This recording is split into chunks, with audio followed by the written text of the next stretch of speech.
Hello दोस्तों, नमस्कार, जय Hind. Uttar Pradesh PCS 2023 prelim exam date आपकी 14 मई को है। उसी क्रम में ये टेस्ट सीरीज का भाग नंबर 1 होगा। जैसा कि आप देख पा रहे होंगे, जीएस फुल टेस्ट होगा। 150 प्रश्नों को डिस्कस करेंगे। सारे प्रश्न एग्जाम के पॉइंट ऑफ व्यू से इंपॉर्टेंट होंगे, तो वीडियो को पूरा देखें। वीडियो अच्छा लगता है तो इस चैनल को सब्सक्राइब करें। इसी प्रकार की वीडियो आपको इस चैनल पर मिलते रहेंगे। आइए मित्रों, बढ़ते हैं आज के सेशन की तरफ। पहला प्रश्न आप सभी के बीच। पहला प्रश्न कह रहा है कि निम्न में से किस एक अनुच्छेद के अंतर्गत केंद्रीय प्रशासनिक अधिकरण के निर्णयों को भारत के सर्वोच्च न्यायालय में चुनौती दी जा सकती है। ऑप्शन आपके सामने 4 दिए गए हैं, तो आप यहाँ पर याद रखेंगे दोस्तों। पहले क्वेश्चन का जो राइट आंसर होगा वो ऑप्शन नंबर ए हो जाएगा, आर्टिकल 323 का के अंतर्गत। अब इसमें किसकी बात कही गई, तो प्रशासनिक अधिकरण के निर्णयों को सर्वोच्च न्यायालय में चुनौती देने की, तो ऑप्शन नंबर ए इसका राइट आंसर हो जाएगा। बात करें प्रशासनिक अधिकरण अधिनियम की, तो इसकी जो स्थापना होती है वो 1984 में होती है। ये प्रश्न आपसे पूछ सकता है कि प्रशासनिक अधिकरण अधिनियम की स्थापना कब हुई, तो 1985 में इसकी स्थापना की जाती है। दूसरा प्रश्न है कि राज्य विधान परिषद के संबंध में निम्नलिखित कथनों में से कौन सा एक सत्य नहीं है। आपको बताना है इनमें से कौन सा कथन सत्य नहीं है। यह एक स्थायी सदन है। आप कहेंगे जी बिल्कुल ये तो सही बात है, यह एक स्थायी सदन है। दूसरा कह रहा है इसके 2/3 सदस्य प्रत्येक दूसरे वर्ष की समाप्ति पर अवकाश ग्रहण करते हैं। तो आप कहेंगे जी बिल्कुल ये तो गलत बात है, क्योंकि 2/3 की जगह 1/3 होगा। ठीक है। तीसरा पॉइंट कह रहा है कि इसके सदस्यों का कार्यकाल 6 वर्ष का होता है। तो ये बिल्कुल सही बात है। विधान परिषद के जो मेंबर होते हैं उनका जो कार्यकाल होता है वो 6 वर्ष का होता है। फोर्थ ऑप्शन कह रहा है कि विधानसभा द्वारा संकल्प पारित करने के पश्चात संसद द्वारा इसे समाप्त किया जा सकता है।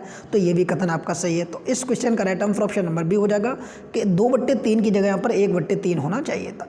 अगला क्वेश्चन आप देखेंगे तीसरा, निम्नलिखित समितियों में से किस एक ने पंचायती राज्य हेतु त्रिस्तरीय प्रतिमान की प्रस्तुति की थी।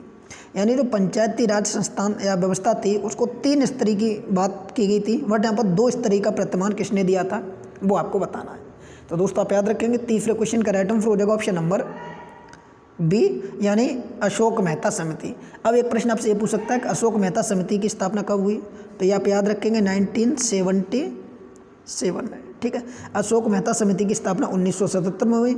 वहीं अगर आपसे प्रश्न पूछ ले कि पी के थुम्मन समिति की स्थापना कब हुई, तो आप याद रखेंगे, देखिए उसकी हुई थी 1978 में, 77 में, तो इसकी हुई थी 1988 में।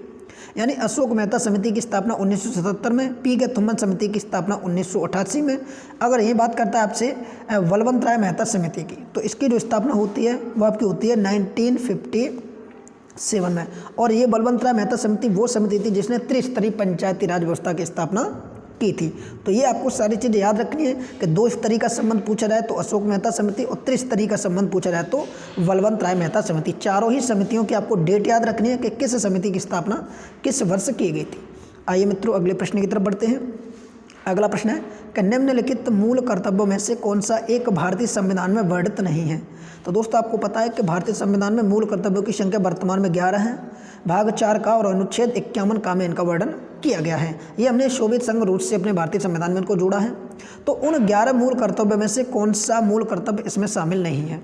पहला कह रहा है कि सार्वजनिक संपत्ति की रक्षा करना एवं हिंसा का त्याग करना। तो आप कहेंगे जी बिल्कुल ये सही बात है। दूसरा कह रहा है अल्पसंख्यकों की रक्षा करना, तो ये गलत हो जाएगा। ठीक है। तीसरा कह रहा है राष्ट्रीय संग्राम को प्रेरित करने वाले उच्च आदर्शों का आदर करें और उनका पालन करें, तो ये भी बिल्कुल सही है। आह्वान किए जाने पर राष्ट्र की सेवा करें, ये भी बिल्कुल सही है। तो आंसर क्या हो जाएगा ऑप्शन नंबर बी, अल्पसंख्यकों की रक्षा करना। ये भारतीय संविधान में कोई मूल कर्तव्य के रूप में शामिल नहीं है। अगला प्रश्न आप देखेंगे 5वां, प्रोटम स्पीकर के संबंध में निम्न कथनों में से कौन से कथन सत्य हैं। यहाँ पर 2 कथन दिए गए, 1 और 2 करके आपको बताना है। तो आप यहाँ देखेंगे नवनिर्वाचित लोकसभा के वरिष्ठतम सदस्यों में से एक को सामान्यतः प्रोटम स्पीकर नियुक्त किया जाता है, तो ये बिल्कुल सही बात है।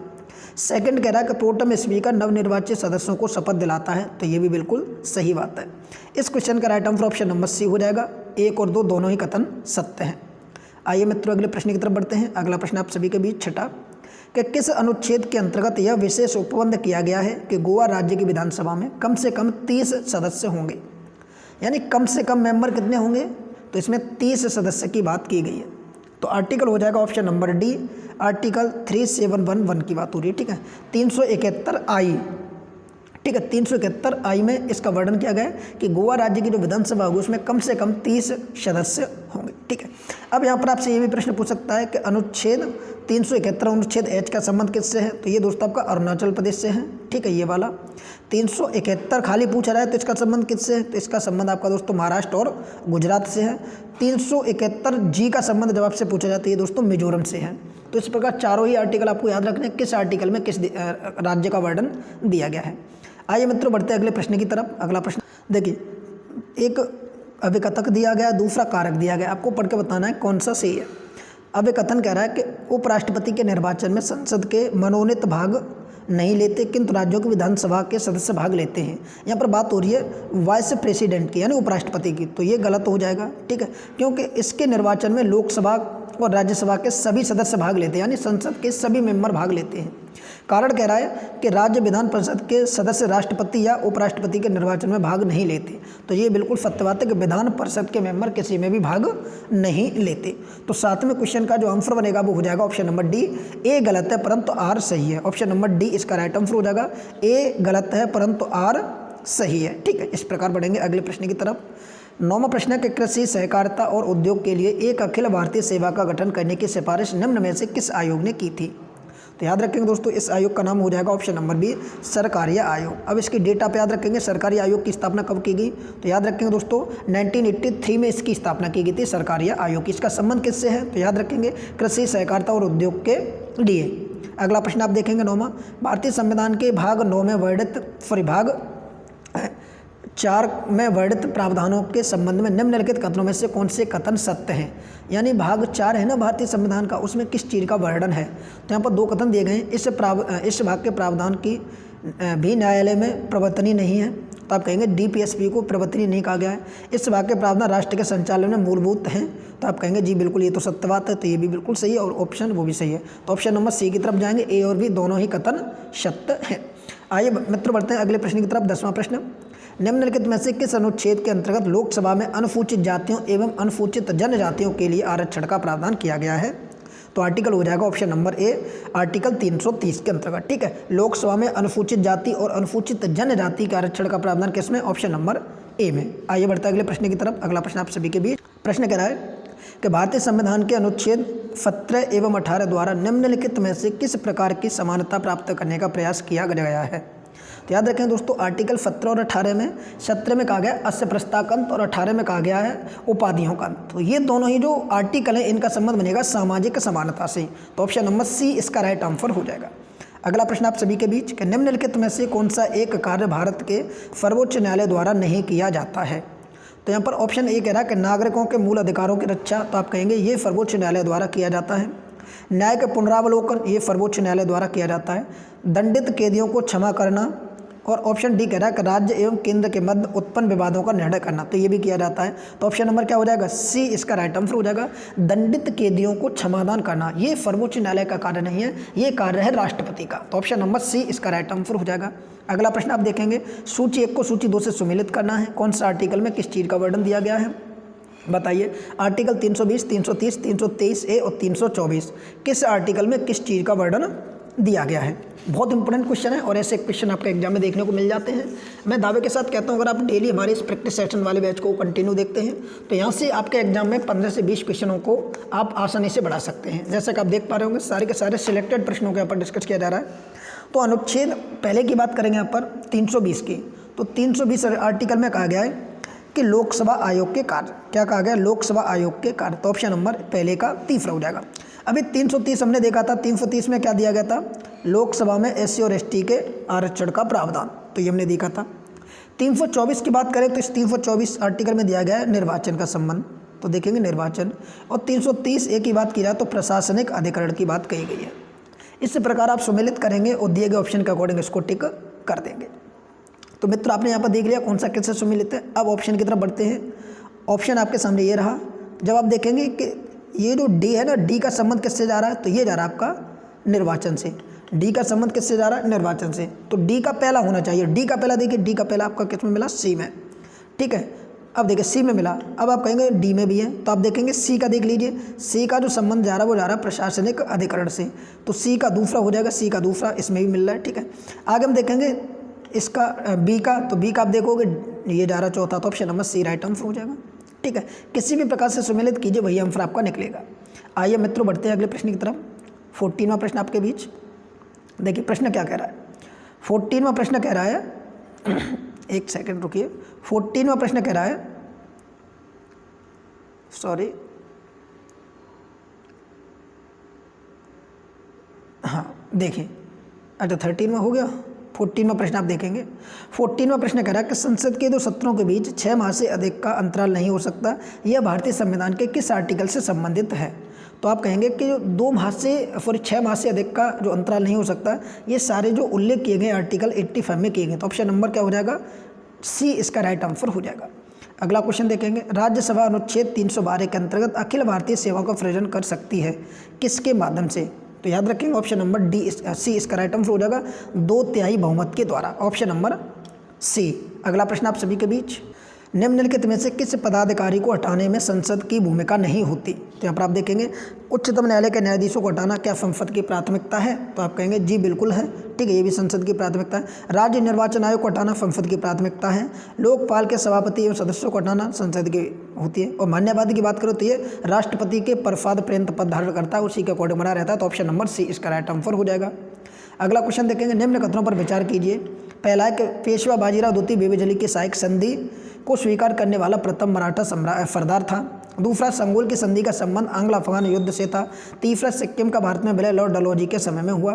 तो पहला कथन आपका सही है, तीसरा कथन आपका सही है, दूसरा कथन आपका क्या हो जाएगा, गलत हो जाएगा। क्योंकि यहाँ पर जो आंग्ल अफगान युद्ध है, ये आंग्ल अफगान युद्ध नहीं होकर यहाँ पर जो होना चाहिए आंग्ल नेपाल युद्ध होगा अफगान की जगह। ठीक है, आंग्ल नेपाल युद्ध से संबंध है किसका, संगोल की संधि का। तो ऑप्शन नंबर 1 और 3 इसका राइट आंसर हो जाएगा, ऑप्शन नंबर ए हो जाएगा। आइए मित्रों बढ़ते हैं अगले प्रश्न की तरफ। अगला प्रश्न, एक तरफ पत्रकार दिए गए, दूसरी तरफ उनसे संबंधित संस्थापक दिए गए। तो एक तरफ पत्रिका देखेंगे, जैसे बहिष्कृत भारत की अगर बात की जाए दोस्तों, तो बहिष्कृत भारत की जो पत्रिका है वो किसकी है। ठीक है, यहाँ पर आप एक चीज़ और देखेंगे, ऊपर दिया गया इनमें से कौन से सुमेलित नहीं है। ठीक है, जो 4 पत्रिकाएं दी इनमें से कौन से सुमेलित नहीं है। तो न्यू इंडिया किसकी है, एनी बेसेंट की, ये सही है। स्वदेशी वाहिनी किसकी है, के रामकृष्ण पिल्ले की, ये भी सही है। दैनिक आज किसकी है, तो आप कहेंगे जी शिव प्रसाद गुप्त की, ये भी बिल्कुल सही है। बहिष्कृत भारत की बात की जाती है, महात्मा गांधी की पुस्तक नहीं है। ये किसकी है, डॉक्टर भीमराव अम्बेडकर की है। बहिष्कृत भारत किसकी है, डॉक्टर भीमराव अम्बेडकर की। तो ऑप्शन नंबर ए इसका राइट आंसर हो जाएगा। ठीक, आगे बढ़ेंगे। वर्ष 1902 में टॉमस रेले की अध्यक्षता में एक विश्वविद्यालय आयोग की स्थापना की गई या गठन किया गया, जिसमें भारतीय सदस्य के रूप में कौन कौन शामिल थे। तो आप कहेंगे इसमें देखिए सैयद हुसैन बिलग्रामी शामिल थे, जस्टिन गुरुदास बनर्जी शामिल थे। तो ऑप्शन नंबर क्या हो जाएगा, सी राइट आंसर हो जाएगा। अगला क्वेश्चन आप देखेंगे, निम्नलिखित में से किस अधिनियम द्वारा 7 वर्ष से कम उम्र के बच्चों के कारागार में काम करने पर प्रतिबंध आरोपित किया गया था। तो आप याद रखेंगे दोस्तों 20 में क्वेश्चन का ऑप्शन नंबर ए हो जाएगा। ऑप्शन नंबर ए कहता है कि 1981 ईस्वी का कारखाना अधिनियम, और ये कहता है कि अगर 7 वर्ष से कम आयु का व्यक्ति अगर कोई है या बच्चा है तो वो कारखानों में काम नहीं कर सकता। ऑप्शन नंबर ए इसका राइट आंसर हो जाएगा। अगले प्रश्न की तरफ बढ़ते हैं। अगला प्रश्न आप सभी के बीच, प्रश्न कह रहा है कि उदासी संप्रदाय की स्थापना निम्न में से किस संत ने की थी। तो याद रखें दोस्तों, जो उदासी संप्रदाय था ना, इसकी स्थापना की गई थी ऑप्शन नंबर ए के अकॉर्डिंग, यानी फ्रीचंद के अकॉर्डिंग। अभी फ्रीचंद कौन थे, तो ये गुरु नानक के पुत्र थे। ठीक है, आप याद रखेंगे फ्रीचंद कौन थे, गुरु नानक के पुत्र थे, और इनके द्वारा उदासी संप्रदाय की स्थापना की गई थी। अगला प्रश्न देखेंगे, निम्न में से किस संस्था का पूर्व नाम अखिल भारतीय अस्पृश्यता विरोधी लीग था।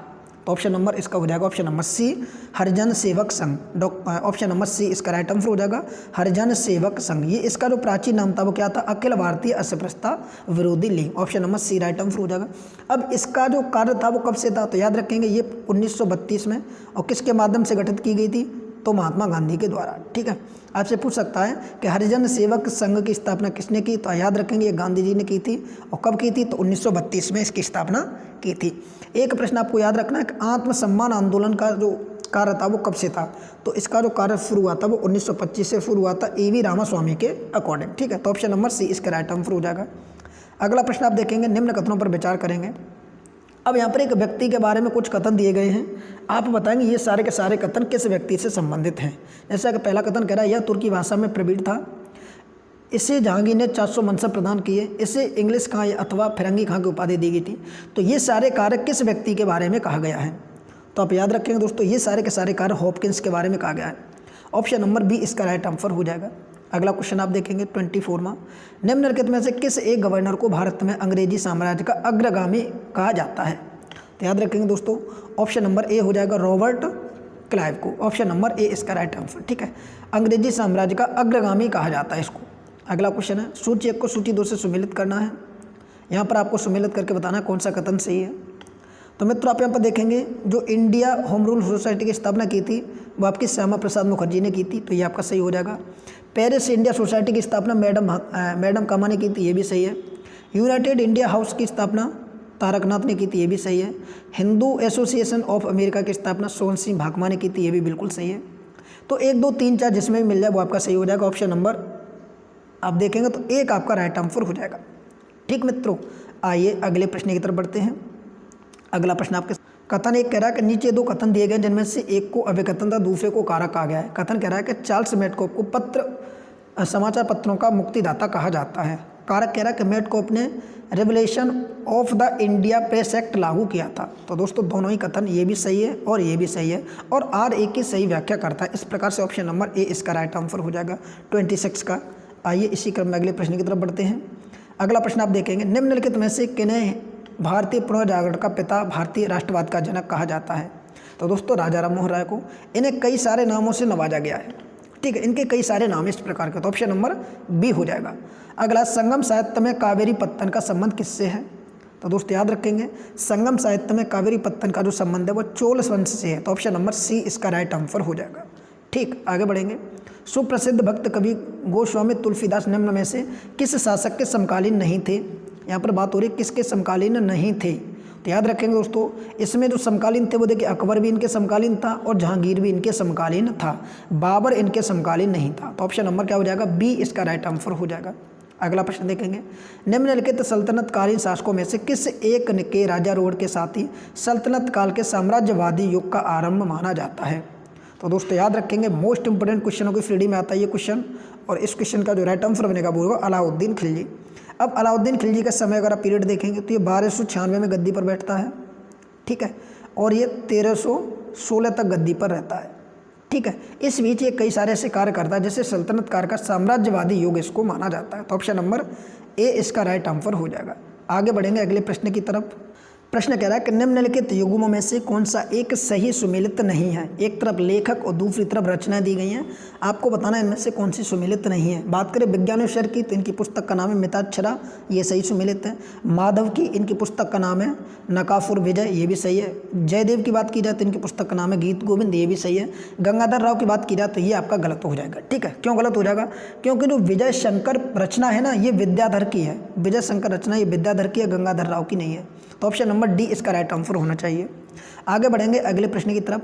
चंद्रगुप्त मौर्य के बारे में कुछ कथन दिए गए, आपको सत्य कथन टिक करने हैं। चंद्रगुप्त मौर्य चंद्रगुप्त प्रथम के बारे में। ठीक है, पहला कह रहा है कि इसने महाराज की उपाधि धारण की थी। दूसरा है गुप्त वंश चलाने का श्रेय इन्हीं को जाता है। इसने रजत मुद्राओं का प्रचलन करवाया था। सभी कथन सत्य हैं। तो जी हाँ दोस्तों, बिल्कुल सही बात है, इसने ये सारे ही कार्य किए थे। तो ऑप्शन नंबर डी इसका राइट आंसर हो जाएगा। 33वां प्रश्न है कि मामल्य शैली का विकास किस शासक के शासनकाल में हुआ था? तो मित्रगण आप याद रखेंगे, मामल्य शैली का जो विकास हुआ था वो दोस्तों आपका नरसिंह वर्मन के शासनकाल में हुआ था। तो ऑप्शन नंबर ए इसका राइट आंसर हो जाएगा। सभी मेरे प्रिय भाई बहन वीडियो को शेयर करते रहेंगे और चैनल को सब्सक्राइब भी करेंगे। अगला प्रश्न है कि तैमूर के भारत पर आक्रमण के समय दिल्ली का शासक कौन था? तो मेरे सभी साथी याद रखेंगे, इस समय वहाँ दिल्ली का शासक नाफरुद्दीन महमूद था। ऑप्शन नंबर बी इसका राइट आंसर हो जाएगा, तैमूर के आक्रमण के समय। अब तैमूर ने आक्रमण कब किया? तो याद रखेंगे ये 1398 में किया था, 1398 में। ठीक, ऑप्शन नंबर बी इसका राइट आंसर हो जाएगा। अगला क्वेश्चन आप देखेंगे, निम्नलिखित युद्धों को उनके कालानुक्रम में व्यवस्थित करेंगे। तो यहाँ पर 4 युद्ध दिए गए, उनके अकॉर्डिंग आपको बताना है। सबसे पहले बात करेंगे दोहरिया के युद्ध की। तो ये जो घटना होती है दोहरिया के युद्ध की 1500 आप याद रखेंगे 32 में होती है। ठीक है, दूसरा युद्ध होता है फर ए पुल का युद्ध, ये आपका 1501 में होता है, फर ए पुल का युद्ध। तीसरा युद्ध होता है खानवा का युद्ध, आप सभी को पता है खानवा का युद्ध 1527 में हुआ था। और आगे बात करेंगे चौसा का युद्ध, तो ये दोस्तों आपका 1539 में हुआ था। ठीक है, 1539 में हुआ था। तो इस प्रकार चारों युद्धों को देखे तो आपसे पूछा गया कि उनको व्यवस्थित करना है। तो जब आप इनको व्यवस्थित करेंगे तो सबसे पहले हम किसको उठाएंगे? उसको उठाएंगे जो सबसे पहले हुआ होगा। तो याद रखेंगे 1501 वारा यानी सर ए हिंद का, तो ऑप्शन नंबर 2 आएगा। 2 किस में आ रहा है? ऑप्शन नंबर सी में, तो right answer option number C हो जाएगा। अगला क्वेश्चन आप देखेंगे, लोदियों का राजस्व सिद्धांत आधारित था। तो आपको पता है दोस्तों लोधी कौन थे? ये अफगान शासक थे, तो ये अफगान सरदारों की समानताओं पर विश्वास करते थे, तो ऑप्शन नंबर बी इसका राइट आंसर हो जाएगा। ठीक मेरे प्रिय भाई बहनों, ऑप्शन नंबर बी इसका राइट आंसर हो जाएगा। आगे बढ़ेंगे साथियों, अगला प्रश्न आप सभी के बीच के नीचे 2 कथन दिए गए जिनमें से एक को अव्यकथन और दूसरे को कारक कहा गया है। अब हम कथन की बात करेंगे। सैंधव सभ्यता आदि ऐतिहासिक काल की सभ्यता है। कारक कह रहा है कि इस सभ्यता में लेखन कला का ज्ञान है किंतु इसे पढ़ा नहीं जा सकता है। नीचे दिए गए कूट से सही उत्तर का चयन कीजिए। तो जब आपने इतिहास को पढ़ा होगा सैंधव घाटी सभ्यता को, तो आप इन दोनों कथनों को अच्छी तरीके से समझ सकते हैं। ये दोनों ही कथन सत्य हैं और ए की सही व्याख्या करता है, तो ऑप्शन नंबर ए इसका राइट आंसर हो जाएगा। अगला क्वेश्चन आप देखेंगे यहाँ पर, निम्नलिखित कथनों पर विचार करें। पहला कथन कह रहा है कि बौद्ध साहित्य को त्रिपिटक कहा गया है। दूसरा कथन कह रहा है कि जैन साहित्य को आगम कहा जाता है। तीसरा कथन कह रहा है कि भगवान बुद्ध शाक्य वंश से संबंधित थे। और चौथा कथन कह रहा है कि भारत में जैन धर्म के प्रथम तीर्थकर ऋषभदेव थे। तो 3-8 का जो ऑप्शन बनेगा वो क्या हो जाएगा? ये सारे के सारे कैसे कथन हैं बताइए? इनमें से पूछा कि इनमें से कौन से कथन असत्य हैं, तो इनमें से कोई भी कथन असत्य नहीं है, option number D right answer हो जाएगा। सारे के सारे कथन आपके कैसे हैं? सत्य कथन हैं, ऑप्शन नंबर डी। आइए अगले प्रश्न की तरफ बढ़ेंगे। वाराणसी में हिंदू कानून एवं दर्शन हेतु वर्ष 1791 में एक संस्कृत कॉलेज की स्थापना किसके द्वारा की गई थी? तो यहाँ पर बात हो रही 1791 की। तो उस समय जोनाथन डंकन के माध्यम से वाराणसी में एक संस्कृत कॉलेज की स्थापना की गई थी, तो option number C right answer. 40वां क्वेश्चन है, उत्तर प्रदेश किसान सभा जिसका गठन वर्ष 1918 में अवध में हुआ था, निम्न में से कौन सा एक व्यक्ति इससे नहीं संबंधित? तो उस व्यक्ति का नाम है पंडित जवाहरलाल नेहरू। जी हाँ दोस्तों, उत्तर प्रदेश किसान सभा का गठन 1918 में हुआ था। उस समय उसमें इंद्र नारायण द्विवेदी, मदन मोहन मालवीय और गौरी शंकर मिश्र ये व्यक्ति शामिल थे, जबकि उस समय पंडित जवाहरलाल नेहरू उस कथन इसमें शामिल नहीं थे, तो ऑप्शन नंबर बी इसका राइट आंसर हो जाएगा। आगे बढ़ेंगे अगले प्रश्न की तरफ। अगला प्रश्न है कि वायसराय बेवेज द्वारा 1945 में आयोजित शिमला सम्मेलन में कांग्रेस के प्रतिमंडल का नेतृत्व निम्न में से किसने किया था?